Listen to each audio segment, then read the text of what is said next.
It is Friday, March 12th. This is the PM edition of the Early Edge, powered as always by SportsLine. And if you haven't watched this morning, go back. Plenty of plays and information on that show still to come tonight.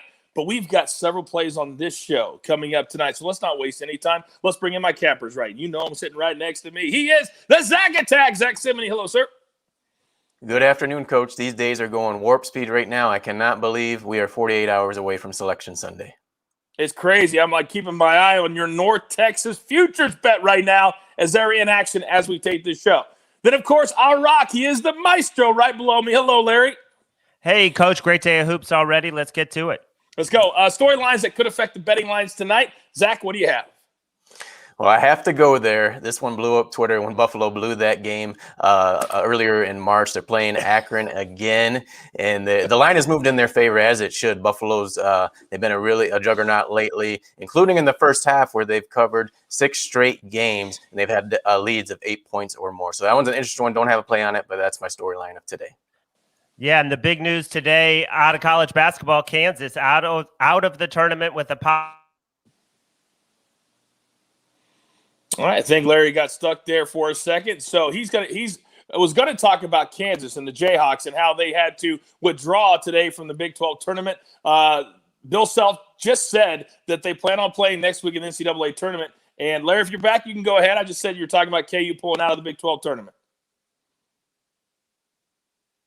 I don't think Larry can hear me. So I will continue. And this is the issue. You got to have 7 days of negative tests, or, you know what, Maestro, or why don't we stop, Jacob, since we're taping? Are we live?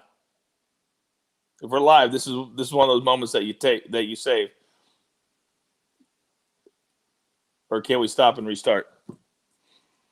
We are live, Coach. I'm making my early edge debut, and we are live. Yes, Jacob, there he is. All right, we are live. See, that's technology right there. You got to ask the question live on the air. So we're live, so we're going to continue. Here we go.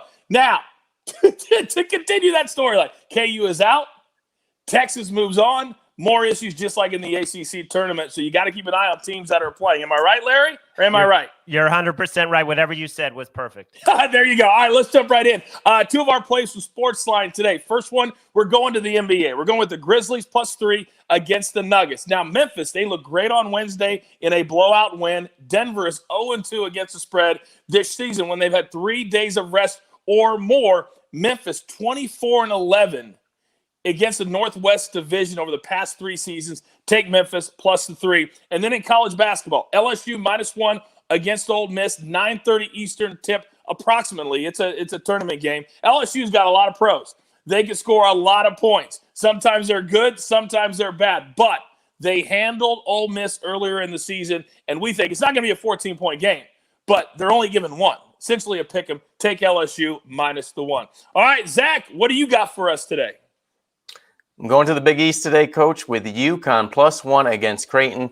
They've been a completely different team since James Bouknight came back in February. Remember, he missed over a month. Early January 5th, he went out, came back mid-February, and they've won 7 of their last 8 games. Now, a game he did play in against Creighton, December 20th, he scored 40 points, 40 of their 74 points. That was a close game that went to overtime. Creighton edged that victory there. I think UConn returns the favor today, and they go to the Big East final.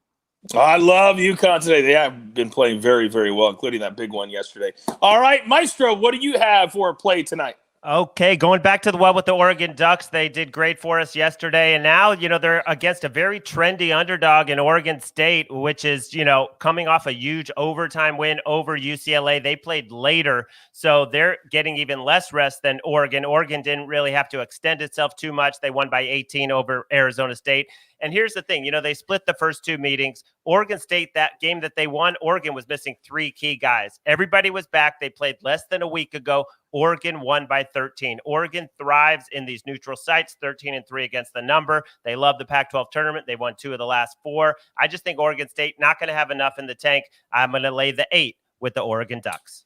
I have watched Oregon play a lot out here on the West Coast and the Pac-12 network this season. They are a really, really good team. All right, here we go. Quickly, our recap for our PM show. It looks a lot like this. Zach, he's on UConn +1 against Creighton. The Maestro likes Oregon -8 over Oregon State. And then our SportsLine plays of the day.